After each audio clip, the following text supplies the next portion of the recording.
Bonjour à toutes et à tous. Bienvenue à ce webinaire d'accompagnement de la Commission de la construction du Québec consacré aux services en ligne améliorés qui est déployé le 12 janvier dernier. Mon nom est Karine, j'animerai ce webinaire en compagnie de ma collègue Alexandra qui va pouvoir répondre à vos questions reçues via le formulaire d'inscription et celles que vous poserez en direct. Aujourd'hui, notre objectif est simple, vous outiller concrètement pour que vous puissiez tirer le maximum des services en ligne améliorés. Au cours des prochaines minutes, vous allez voir tout d'abord une présentation sommaire des services en ligne améliorés et nous répondrons ensuite à vos questions. Avant de commencer, nous vous rappelons que votre caméra et votre micro seront fermés pour la durée du webinaire. Si vous souhaitez poser une question, nous vous invitons à cliquer sur le module « Questions-réponses » qui apparaît dans la barre noire au bas de votre écran. Si vous le souhaitez, vous pouvez cocher l'option d'anonymat en posant votre question. Merci d'être avec nous. Commençons dès maintenant. Alors aujourd'hui, on va faire un survol des changements apportés et le pourquoi, vos actions prioritaires à faire, la création de votre nouveau compte et la liaison avec votre dossier actuel, la nouvelle interface et ses principales fonctionnalités, la mise à jour de vos informations personnelles et on va terminer avec vos questions. Donc, rapidement, le chantier numérique, c'est quoi? En fait, le chantier numérique, c'est l'évolution des services en ligne de la Commission de la construction du Québec. Le but, c'était de vous donner de meilleurs services et de faciliter les échanges avec vous. Il faut se rappeler que la phase actuelle, on vient placer la fondation et au cours des prochains mois, des prochaines années, on va venir rajouter des blocs à cette fondation qui vont pouvoir améliorer votre expérience client. Pourquoi avoir changé les services en ligne? En fait, très simple, nos systèmes technologiques de la CCQ datent de plus de 50 ans. L'âge des systèmes les rend donc vulnérables et posait des risques critiques quant à leur fiabilité. Quelles sont les améliorations et les changements? Rapidement, pour ceux qui ont déjà été en mesure de se connecter à leur nouveau service en ligne, on voit qu'il y a une interface revampée. Ensuite, les services en ligne sont maintenant accessibles sur tous les appareils, autant mobiles, tablettes, qu'ordinateurs. On introduit aussi la fonction de notification par courriel pour certaines des activités dans votre dossier. Aujourd'hui, les systèmes rendent impossible la communication par courriel avec vous dans la majorité des activités. Par ailleurs, vous allez pouvoir faire un suivi en temps réel de certaines demandes. Donc, vous soumettez une demande, vous voyez l'évolution de celle-ci lorsqu'elle est prise en charge, lorsqu'elle est traitée, elle est fermée. Si on a échangé avec vous en lien avec cette demande, vous demandez de l'information, on va pouvoir le faire directement à travers vos services en ligne. Vous allez voir une nouveauté qu'on appelle le catalogue de services personnalisés. Donc, en fonction du type de client que vous êtes, vous allez vous faire offrir des services qui sont propres à votre type de client. Il y a des outils d'aide à la navigation qui vont vous permettre de vous approprier les nouveaux services en ligne plus facilement. Ensuite, on a étendu l'accès aux services en ligne à plus de types de clientèle. Et il y a l'amélioration des gestions, des accès et des autorisations à votre dossier. Les actions prioritaires que vous devez poser en tant que travailleur, travailleuse. Évidemment, créer votre compte et lier votre dossier. Donc, même si vous avez déjà un compte dans les services en ligne de la Commission de la construction, vous devez créer un nouveau compte et lier votre compte actuel. Vérifiez que vos informations sont à jour. Ensuite, gérez vos relations, vos autorisations au dossier, vous assurez que les personnes autorisées à votre dossier sont les bonnes et puis que vous avez délégué les bons sujets autorisés à ces personnes. On va maintenant passer à une démonstration en direct. Je vais vous présenter mon écran avec des maquettes qui sont le miroir de l'environnement des services en ligne. Donc, peut-être que certains d'entre vous ont déjà été en mesure de créer leur compte et de lier leur dossier. Peut-être qu'il y en a qui sont ici parce qu'ils ont des problématiques liées là, à ces étapes-là. Fait qu'on va essayer autant que possible de clarifier les choses pour vous. Au niveau de la création de compte, liaison de dossier, puis par la suite, je vais faire un survol là, de la plateforme comme telle puis des différentes fonctionnalités. Donc, ici, vous arrivez sur la page d'accueil, dans le fond, des services en ligne. C'est demeuré à la même adresse, soit sel.ccq.org. Donc, si votre compte est déjà créé, bien, vous entrez simplement l'adresse courriel et le mot de passe. Et si ce n'est toujours pas fait, bien, vous appuyez sur le bouton « Créer un compte ». Et là, vous choisissez une adresse courriel. En fait, l'adresse courriel est le nouvel identifiant. Dans les anciens services en ligne, là, c'était votre CI avec une série de chiffres et un mot de passe. Là, dorénavant, c'est vraiment l'adresse courriel qui va servir d'identifiant. Donc, on choisit l'adresse courriel, on se choisit un nouveau mot de passe qui pourrait être le même là, que celui que vous utilisez dans les anciens systèmes s'il répond aux critères. Donc, vous cliquez sur « Suivant ». On entre le prénom et le nom associés au compte utilisateur. vous devez aller chercher dans votre boîte courriel un code, en fait, à usage unique. C'est pour valider que vous êtes bien le propriétaire de cette adresse courriel-là. Une fois que c'est fait, vous appuyez sur « Valider le code ». Assurez-vous de vérifier dans vos courriels. Évidemment, il est possible là, que certains fournisseurs là, le classifient dans courriel. Sinon, vous avez toujours l'option de régénérer le code là, si vous ne le trouvez pas pour en générer un nouveau et pouvoir finaliser la création de votre compte. Donc, une fois que c'est fait, vous arrivez à l'écran ici où on vous explique qu'il faut lier votre dossier. Karine le mentionnait tout à l'heure, nous, on a converti tous les dossiers clients dans des nouveaux systèmes, mais on a vraiment besoin que vous preniez une action pour aller le récupérer puis le lier au compte utilisateur que vous venez tout juste de créer. Pour faire ça, il y a différentes méthodes. Il y a des méthodes plus appropriées selon les types de clients. Pour vous, en tant que travailleur, les deux méthodes à privilégier sont les deux premières, soit l'utilisation de vos anciens accès aux services en ligne, donc le fameux CI avec votre ancien mot de passe. Si vous étiez actif sur les services en ligne dans les 12 derniers mois et que vous vous souvenez de vos identifiants, c'est vraiment la méthode qui est à privilégier, qui va être la plus simple. Si vous ne vous souvenez plus de ces accès-là ou si vous n'utilisiez pas les services en ligne ou si ça faisait trop longtemps que vous les aviez utilisés, plus de 12 mois, vous pouvez utiliser la méthode qui s'appelle « Répondre à des questions d'authentification ». Donc, je n'embarquerai pas dans les questions qui vont vous être posées pour des raisons de sécurité, mais sachez que si vous êtes un travailleur actif, vous allez être en mesure facilement de répondre aux questions qui vous sont posées ici. Finalement, la troisième méthode, inutile d'essayer de l'utiliser, en fait, elle est vraiment... c'est une méthode qu'on proposée là, pour les organisations, donc employeurs là, et autres types de clients organisations. Donc, je vais choisir la première juste pour vous montrer un peu la séquence d'écran. Donc, on a un petit texte qui nous explique ce qu'on a de besoin pour utiliser cette méthode-là. Ensuite, on rentre l'ancien identifiant, le CI, la série de chiffres, notre ancien mot de passe, et on clique sur « Lier ». Quand la liaison a été un succès, là, on a un message qui nous confirme que le dossier est maintenant lié. Cette étape-là n'est à faire qu'une seule fois. Donc, une fois que votre dossier est lié, par la suite, quand vous allez vous connecter sur les services en ligne, vous allez arriver sur cet écran-là, donc avec votre dossier qui va être ici. Ici, c'est un travailleur fictif qui s'appelle Jacques. Si vous avez plus d'un dossier à lier, on sait qu'il y a plusieurs de nos clients qui sont autant travailleurs qu'employeurs, il serait possible de procéder à la liaison de votre autre dossier, là, tout simplement en cliquant sur « Lier un autre profil ». Puis à ce moment-là, vous resélectionneriez l'une des trois méthodes pour lier votre autre dossier. Donc, Karine l'a mentionné, dans les avantages là, des nouveaux services, c'est une fonctionnalité améliorée, c'est-à-dire que vous pouvez lier l'ensemble de vos dossiers à la CCQ au même compte utilisateur. Vous avez juste besoin de vous souvenir d'un set d'identifiants.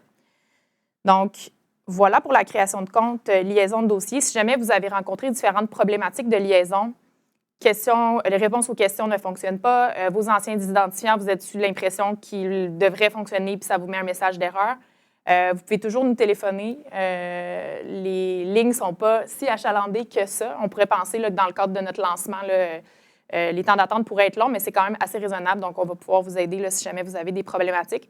Étant donné que le webinaire, on ne pourra pas adresser les problématiques très pointues. C'est globalement la façon de procéder. Je vais donc entrer dans les services en ligne. Interface améliorée, renouvelée. Vous allez voir si vous êtes aussi employeur, là, le look est vraiment similaire. Ce qui va varier principalement, c'est les services qu'on va retrouver dans le catalogue de services que je vais vous montrer tout à l'heure, mais aussi les éléments d'information dans la section « Mon dossier ». Sinon, les principales fonctionnalités sont les mêmes pour tous les types de clients. On va les survoler. Donc, catalogue de services, c'est vraiment l'endroit où tous les services transactionnels de la CCQ sont ici. Donc, tout ce que vous cherchez à faire, comme obtenir comme service, faire comme transaction, se retrouve dans ce catalogue-là. Vous allez remarquer que chacun des services prend la forme d'un formulaire. Certains formulaires sont intégrés dans la nouvelle solution, comme celui-ci que je vais ouvrir, modifier les informations personnelles et identifiants. Donc, ça, c'est un formulaire de service qui est dans nos nouveaux systèmes. Mais vous allez remarquer aussi, par exemple, si je choisis formation et que je veux m'inscrire à une activité de perfectionnement, ça prend aussi la forme d'un formulaire dans le catalogue, mais lorsqu'on clique dans le formulaire, on nous amène dans les anciens services en ligne que vous reconnaissez. Il y a vraiment une cohabitation, là, ça va être une réalité de cohabitation pour les prochaines années, étant donné que la transformation numérique s'échelonne sur plusieurs années. Là, Karine l'a mentionné, on a mis la fondation, donc on a converti les dossiers clients dans de nouveaux systèmes. On a refait une couche dans nos services en ligne, donc l'accueil, l'authentification, le hall d'entrée, mais il y a encore des services qui vont être sur les anciens systèmes pendant quelques années. Puis au fil des phases de livraison de la transfo, tout va être intégré dans le catalogue de services. Donc, je fais ce que j'ai à faire sur mon service en ligne. Je reviens à l'accueil dans mon catalogue de services. Et tout ce que je suis susceptible de vouloir faire là, se retrouve ici. Karine a mentionné aussi dans les avantages la possibilité de suivre ces demandes, le statut de traitement des demandes en temps réel. Donc, pour toutes les demandes qui sont dans les nouveaux systèmes, il est possible de suivre leur traitement dans la section « Mes demandes » ici, en haut, dans la barre bleue. Donc, je vais cliquer dessus. Et là, toutes les demandes que j'ai ouvertes seraient ici. Je pourrais voir à ce niveau-ci le statut, à savoir est-ce que la demande est encore au statut nouveau, est-ce qu'elle est en traitement, est-ce qu'une réponse a été proposée, est-ce qu'elle est fermée. Et en cliquant dessus, je pourrais avoir des détails sur cette demande-là et même venir ajouter de l'information supplémentaire. Si, par exemple, j'ai oublié d'inclure une pièce jointe ou une information, je peux revenir sur la demande sans rappeler à la CCQ. J'ajoute l'information, la pièce jointe et la CCQ est notifiée. Là, il va pouvoir tenir compte des informations ajoutées pour le traitement de cette demande-là. Et à l'inverse aussi, la CCQ, si lors du traitement de votre demande là, a besoin d'obtenir plus d'informations de votre part, va vous écrire directement sur la demande et vous recevrez une notification courriel. Vous vous reconnectez au service en ligne, vous allez fournir ce qui nous manque, puis on va pouvoir traiter votre demande sans avoir besoin là, de nous appeler pour procéder. Donc, c'est un bel avantage qu'on offre avec cette livraison-ci. Voilà pour la section des demandes. Ensuite, juste à côté, les bases de connaissances. Ça aussi, c'est une nouveauté qu'on n'avait pas sur les anciens systèmes. En fait, c'est une série d'articles de soutien, soit pour vous aider à clarifier certains termes que la Commission de la construction utilise dans les services en ligne ou en général là, dans ses opérations, ou aussi pour vous aider au niveau de certaines transactions que vous avez besoin de faire. Par exemple, je veux ajouter quelqu'un à mon dossier. Vous pouvez chercher dans le moteur de recherche, là, puis on a vraiment au-dessus de 150 articles pour vous soutenir. Donc, ça peut être vraiment aidant, là, puis vous aider à vous approprier cette nouvelle plateforme. Ensuite, sous l'onglet « Mon dossier », j'aime bien dire que c'est des pages de consultation d'informations sur votre dossier. Fait qu'on a le catalogue pour tout ce qui est transactionnel, mais au niveau des informations concernant mon dossier, ça se trouve ici. Je vais commencer par en bas. Je finis par les heures enregistrées. Ce qu'il faut comprendre, c'est que... non, c'est pas vrai. J'allais dire quelque chose, mais c'est pas vrai. Vous allez voir l'ensemble des éléments du menu qui sont ici en tant que travailleur. Dans la section « Relations et autorisation », Karine vous suggérait tantôt de mettre à jour votre dossier, vous assurer qu'on avait les bonnes informations à votre dossier. Ça serait dans la section « Relations et autorisation ». Je ne sais pas pourquoi il ne veut pas. Je vais passer par ici. Donc, vous verriez vos propres autorisations à votre dossier. Mais si vous avez autorisé une personne à votre dossier comme votre conjointe, vous pourriez la voir, son nom ici. Je me permets de préciser que bien que vous ajoutiez une personne autorisée à votre dossier, cette personne n'a pas des accès à elle pour accéder à votre compte sur les services en ligne. Par contre, si vous l'autorisez, elle va pouvoir appeler au téléphone pour obtenir des renseignements ou se présenter au comptoir pour obtenir des renseignements dans votre dossier si elle est autorisée. C'est sur notre feuille de route de permettre possiblement à terme que vos individus autorisés accèdent à vos services en ligne par leurs propres accès s'ils sont autorisés, mais pour le moment, ça leur permet uniquement d'appeler ou de se présenter au comptoir, mais vous pouvez voir ici là, les gens qui sont à votre dossier, puis également les sujets autorisés qu'ils détiennent sur votre dossier, comme ici on peut voir Nancy Lafleur a les sujets autorisés suivants sur le dossier du travailleur dans lequel on est. Donc voilà, sinon au niveau de la validation des informations dans votre dossier, j'attire votre attention à droite sur la petite pastille de Jacques Lévesque. Il y a une section qui s'appelle « Mes informations ». C'est ici que vous pourriez voir d'autres informations à votre dossier comme les coordonnées, vos adresses, vos informations de dépôt direct, par exemple. Ce serait ici dans la pastille des initiales sous « Mes informations ». Je reviens sous mon dossier. Je vous ai parlé de la section « Relations et autorisation ». Il y a une section « Mes documents » aussi. On va déposer certains documents numériques dans votre dossier dans la section ici. Ce ne sera pas tous les documents que la CCQ a besoin de vous faire parvenir qui vont apparaître ici, mais graduellement, on va avoir de plus en plus de documents qui vont uniquement être disponibles numériquement. Donc, ce serait ici que vous les verriez apparaître. Sinon, je ne passerai pas dans toutes les thématiques ici. Mais je vais vous donner un exemple. Par exemple, si je vais dans formation et examen, on a fait remonter certaines informations dans ces vues-là en lien avec la thématique. Mais vous avez toujours les liens ici dans les petites boîtes qui vous permettent d'aller consulter l'information complète sur cette thématique-là. Donc ici, formation et examen, on vous affiche des informations en lien avec votre profil de formation, les derniers cours de perfectionnement que vous avez suivis, des résultats d'examen. Mais si vous voulez vraiment voir l'ensemble des informations, vous pouvez cliquer sur le lien utile « Consulter mon profil de formation » et on vous amène là, dans les anciens systèmes pour consulter l'ensemble de votre dossier. Même chose pour, je vais vous montrer un autre exemple sur Médic. Donc, dans la section Médic, on vous affiche quelques informations, votre régime, la période, la date d'émission de votre carte. Mais si vous voulez basculer à l'ensemble de votre dossier Médic, vous cliquez sur le lien et vous êtes amené dans la plateforme Médic en ligne. Donc, voilà pour les vues de consultation. La dernière section, et non la moindre, je sais que c'est une section qui est très populaire, c'est les heures, vos heures enregistrées. En fait, c'est le détail des heures que les employeurs pour qui vous avez travaillé ont déclaré dans leur rapport mensuel à votre sujet. Donc, vous avez ici toutes les heures là, par période de rapport mensuel, par employeur, et vous pouvez défiler le tableau. Là, je vais ouvrir une vue plus proche pour qu'on voit mieux, là, mais il y a l'ensemble des colonnes d'informations là, sur chaque ligne de rapport mensuel et les cotisations qui ont été prises là, pour vos congés perçus. Je pense qu'on a une question tout à l'heure qui a été soumise par des travailleurs lors de leur inscription au webinaire là, qui est spécifique à la consultation des montants pour les congés payés. Je vais y revenir tout à l'heure plus en détail. Je reviens ici. Donc, je vous ai parlé du catalogue de services pour soumettre des demandes, des bases de connaissances pour obtenir du soutien, là, de l'information, des définitions de certains termes, la section « Mes demandes » pour suivre le statut de vos demandes et la section « Mon dossier » qui vous offre là, de l'information en consultation sur votre dossier. Avant de passer à la période de questions, je pourrais vous mentionner que la façon de basculer d'un dossier à l'autre quand on a deux dossiers à la CCQ, ce serait via la pastille ici en haut à droite. On va sur « Changer de profil » et on revient à la page. Donc, si on avait deux dossiers, on les verrait les deux ici. Donc, on pourrait passer d'un à l'autre de cette manière-là. Et finalement, il me semble que je voulais vous dire un autre truc. Ah oui, pour gérer les personnes autorisées à votre dossier, donc je vous disais que dans la section des relations, vous pouvez voir qu'est-ce qu'on a comme autorisation à votre dossier, mais si jamais vous voulez ajouter une personne, il s'agirait de passer dans le catalogue de services. Dans les catégories ici à gauche, je choisirais « Autorisation » et j'ai un formulaire qui s'appelle « Ajouter un individu autorisé ou des sujets autorisés ». Et là, vous pourriez aller compléter le formulaire pour ajouter quelqu'un à votre dossier ou encore donner plus ou moins de sujets autorisés à une personne qui figure déjà à votre dossier. Ce serait via le formulaire ici. Et la personne est informée par courriel là, que vous l'avez ajouté à votre dossier. Donc, ça vous fait un petit tour d'horizon, grosso modo, des principales fonctionnalités puis un peu la réalité de cohabitation de nos services pour cette phase-ci.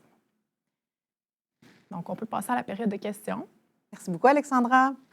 Pour nous envoyer vos questions, je vous rappelle que vous devez cliquer sur le module « Questions-réponses » qui apparaît dans la barre noire au bas de votre écran. Un travailleur nous écrit cette question. C'est une question qu'on a reçue via le formulaire. « Comment faire pour créer mon nouveau compte? J'ai essayé plusieurs fois et j'ai reçu un message qui me dit « Désolé, vous avez été bloqué. » Qu'est-ce que je fais dans ce temps-là? Bien, c'est sûr que, bon, il y a plusieurs raisons qui pourraient donner ce message-là puis créer un blocage, mais en général, la raison principale, c'est que vous avez répondu les mauvaises réponses aux questions à plus de 2 questions, finalement. Ça bloque le compte temporairement. Ce qu'il faut savoir, c'est que vous pouvez toujours réessayer un petit peu plus tard là, en vous assurant de bien répondre, bien lire les questions, bien répondre. Si jamais, là, après plusieurs tentatives, là, vous êtes toujours bloqué, bien, vous pouvez nous téléphoner puis on va pouvoir regarder plus spécifiquement là, la problématique. Mais en général, c'est ça. Excellent. Nous avons une question qui est un peu en lien avec la précédente. J'essaie de lier mon compte, mais après l'avoir créé, ça me dit que mes mots de passe et mon code sont bons, mais que c'est impossible de lier le compte. Pourquoi? Je l'ai mentionné tout à l'heure, mais c'est possible que si vous n'aviez pas été actif là, sur les services en ligne depuis un certain temps, on reconnaisse que vous aviez un dossier, mais qu'on ne puisse pas vous laisser lier avec la première méthode. Par contre, vous pourriez utiliser la deuxième, c'est-à-dire répondre à des questions d'authentification, puis là, ça fonctionnerait. Excellent. Une troisième question, pourquoi avoir le nouveau système? Il faut absolument se créer un nouveau compte et lier son dossier. Ce n'était pas possible de prendre nos anciens identifiants puis garder nos mots de passe. En fait, je vous expliquais tout à l'heure qu'un des avantages qu'on voulait offrir avec cette livraison-ci, c'est de permettre à nos clients qui sont travailleurs et employeurs de pouvoir créer un seul compte pour accéder à leurs 2 dossiers. Puis comme l'identifiant des anciens systèmes était le CI pour les travailleurs et le ER pour les employeurs, bien, ça nécessitait qu'on ait un nouveau format d'identifiant. Donc ici, on a choisi l'adresse courriel. Mais c'est pour cette raison-là là, qu'on vous impose, entre guillemets, de vous recréer un nouveau compte avec cette nouvelle formule. Pour après ça simplifier là, votre connexion si vous avez plusieurs dossiers chez nous, ce qui est le cas de beaucoup de nos clients. Merci. Nous avons reçu une autre question d'une travailleuse qui se demande sur quel onglet dois-je cliquer pour voir la réserve d'heure de la carte médic? Oui, je rebascule sur mon écran. Donc, vous iriez dans la section « Mon dossier ». Vous choisiriez « Médic Construction ». Et ici, dans les liens utiles qui sont proposés dans la petite boîte à droite, il y a plusieurs éléments, mais il y a ici l'item qui s'appelle « Consulter ma réserve d'heure ». Et on vous amène là, dans les anciens systèmes comme vous aviez l'habitude de la consommer. Merci. Donc, la question dont tu parlais plus tôt, Alexandra, on nous avait posé la question, pourquoi n'a-t-on pas encore le total de nos heures travaillées dans les services en ligne améliorés? Oui. On avait des petites contraintes techniques à fournir la somme totale des heures pour vos prochains chèques de vacances. On a décidé de ne pas retarder la livraison de l'ensemble de notre solution, mais on travaille déjà activement à développer la même vue que ce que vous aviez dans les anciens systèmes, là, donc vraiment le montant qui s'accumule pour les 2 périodes de vacances. Donc, on espère pouvoir vous livrer ça d'ici le mois de mars, donc pour que dès le mois de mars, vous seriez en mesure de voir là, le montant cumulé pour votre chèque de juin 2026. Excellent. Une autre question d'un travailleur. Je m'excuse. J'ai oublié quelque chose de super important. On n'a pas le montant cumulé, mais il est possible pour vous de le calculer. Ce n'est pas l'idéal, on est très d'accord. C'est pour ça qu'on va vous offrir sous peu là, la somme déjà calculée. Mais si d'ici là, vous êtes curieux de savoir là, les montants qui ont commencé à se cumuler puis à compter pour votre chèque de juin, je vous montre avec mon écran comment procéder. Donc, je vous disais tantôt, mon dossier, mes heures enregistrées. Et là, vous pouvez consulter le tableau qui s'appelle « Toutes les heures enregistrées ». Donc ici, c'est un travailleur qui a travaillé pour Carrelage Milano. Puis là, bien, il faut vous intéresser aux lignes du tableau qui, à partir de juillet. De juillet à décembre, c'est les montants qui vont avoir été cumulés pour votre chèque de juin. Et là, je vais réouvrir le tableau complet. Vous pouvez regarder, dans le fond, les montants de la colonne qui s'appelle « Congés et jours fériés perçus ». Là, ici, le premier montant, 729, l'autre 729, 546. Donc, pour tous les mois entre juillet 2025 et décembre 2025, vous pourriez cumuler ces montants-là, puis ça vous donne une idée du montant là, que vous allez recevoir pour votre chèque de vacances, du moins celui qui a commencé à se cumuler, étant donné que les rapports de novembre-décembre ne figurent pas encore dans vos heures parce que les employeurs n'ont pas terminé de saisir leur rapport mensuel dans nos nouveaux systèmes. Merci. Donc, on a reçu une question qui demande comment puis-je faire pour ajouter des autorisations dans mon compte? Je me suis scoopée. Tout à l'heure, je vous ai montré, je vais vous le remontrer sur mon écran, mais il faut aller dans le catalogue de services, dans la catégorie autorisation et choisir le formulaire qui s'appelle « Ajouter un individu autorisé ». Et si vous voulez là, retirer une personne, ce serait le même principe, mais avec le formulaire « Retirer un individu autorisé ». Merci. Ensuite, une autre question ici. Question intéressante. Mes heures travaillées pour le mois de novembre et décembre ne sont pas encore cumulées dans mon dossier. Est-ce que ça a été synchronisé dans les nouveaux services en ligne? Est-ce que ce délai est normal? Je l'ai mentionné, mais effectivement, nos services en ligne, comme vous savez, ont été là, fermés pendant la période des fêtes depuis le 17 décembre. Réouverture le 12 janvier dernier. Donc, les employeurs, depuis le 12, peuvent venir saisir les rapports mensuels de novembre-décembre. Mais il y a des petits délais là, pour leur laisser le temps de s'acclimater à notre nouveau système, faire leur création de compte, liaison de dossier à eux aussi. Ils ont jusqu'au 30 janvier pour soumettre les rapports mensuels de novembre et décembre. Donc, par la suite, il va y avoir un petit délai avant que vous le voyez dans votre page des heures enregistrées. Donc, mais c'est tout à fait normal que vous ne voyez pas ces heures-là encore dans vos services en ligne. Merci. Une autre question reçue. Avec les nouveaux services en ligne, est-ce que les indemnités qui sont remboursées quand on suit une formation vont être déposées directement dans notre compte? La réponse, c'est non, mais on est très conscient que c'est un déboursé que vous aimeriez avoir en dépôt direct. Dans la prochaine phase de livraison, c'est l'une des priorités là, de rendre possible ce déboursé-là par dépôt direct, mais pour cette phase-ci, ce n'est pas possible présentement. Merci, Alexandra. Une autre question ici, un travailleur nous demande, est-ce que les nouveaux services en ligne vont être améliorés éventuellement? Il n'y a pas grand-chose sur la retraite. Il n'y a pas grand-chose, mais il n'y en avait pas non plus avant. Fait qu'effectivement, la vue retraite n'est pas étoffée. Ça va faire partie là, des prochaines livraisons. Comme je vous mentionnais tout à l'heure, il va y avoir plusieurs phases à cette transformation numérique-là.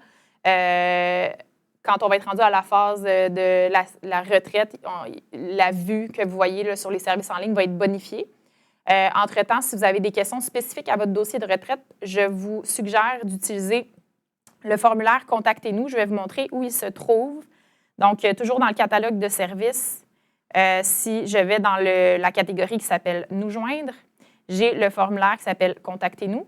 Et vous pouvez nous poser des questions très spécifiques à votre dossier, étant donné que vous êtes authentifié sur les services en ligne. Donc, c'est une bonne manière là, d'obtenir de l'information relativement rapidement en lien avec quelque chose de spécifique à votre dossier, dont la retraite. Excellent. Bon, une dernière question. On nous demande, pourquoi la CCQ n'a pas pensé à faire une application mobile? On a décidé de développer un site web adaptatif, responsive, en fait, parce que ça nous permettait là, de faire un développement qui pouvait là, fonctionner pour toutes les plateformes, tous les appareils, versus le développement d'une application mobile qui nécessite souvent plusieurs développements là, selon Android, iPhone, tout ça. Avec un site web adaptatif aussi, on peut rapidement déployer des correctifs et des améliorations versus pour une application, là, il faut livrer des nouvelles versions de l'application et demander aux utilisateurs de la télécharger. Aussi, les applications mobiles sont intéressantes quand on veut capitaliser sur des fonctions natives du téléphone, par exemple l'appareil photo, la géolocalisation, le fait de pouvoir se connecter en n'ayant pas Internet, mais de pouvoir se connecter. Ce qui n'était pas nécessairement... on n'a pas de service, en fait, qui s'appuie sur des fonctions natives là, d'un téléphone. Donc, ce qui est intéressant, par contre, ça aurait été les notifications qui auraient pu être intéressantes sur une app mobile. C'est pour ça que l'application est sur la feuille de route. On la considérait à terme là, pour certaines fonctionnalités, mais on a préféré aller là, pour un site adaptatif pour cette livraison-ci. Excellent. Nous avons déjà à la fin du webinaire, il restait un peu de temps, mais on a passé à travers toutes vos questions. Pour ceux et celles qui souhaiteraient avoir de l'information sur le projet en général, vous pouvez toujours consulter notre tableau de bord sur le site ccq.org. Vous retrouverez beaucoup d'informations, entre autres les coûts du projet. Sinon, vous n'avez qu'à écrire le tableau de bord dans le moteur de recherche sur notre site web et vous aurez accès à l'information souhaitée. Aussi, il y a le site web chantiernumérique.ccq.org qui contient vraiment beaucoup d'informations, dont une FAQ qui répond à beaucoup de vos questions. Donc, si jamais il y a des questions qui surviennent là, que vous n'avez pas eu le temps de poser aujourd'hui, la réponse se trouve probablement dans la foire aux questions sur Chantier numérique. Dans les prochains jours, nous vous enverrons un courriel incluant un petit sondage de quelques questions pour nous aider à mieux répondre à vos besoins, ainsi que le lien vers l'enregistrement du webinaire. Le webinaire sera également accessible sur le chantier numérique. Merci beaucoup d'avoir été avec nous. On espère que ça vous a été utile et que vous pourrez utiliser efficacement les services en ligne améliorés. Bonne soirée. Merci.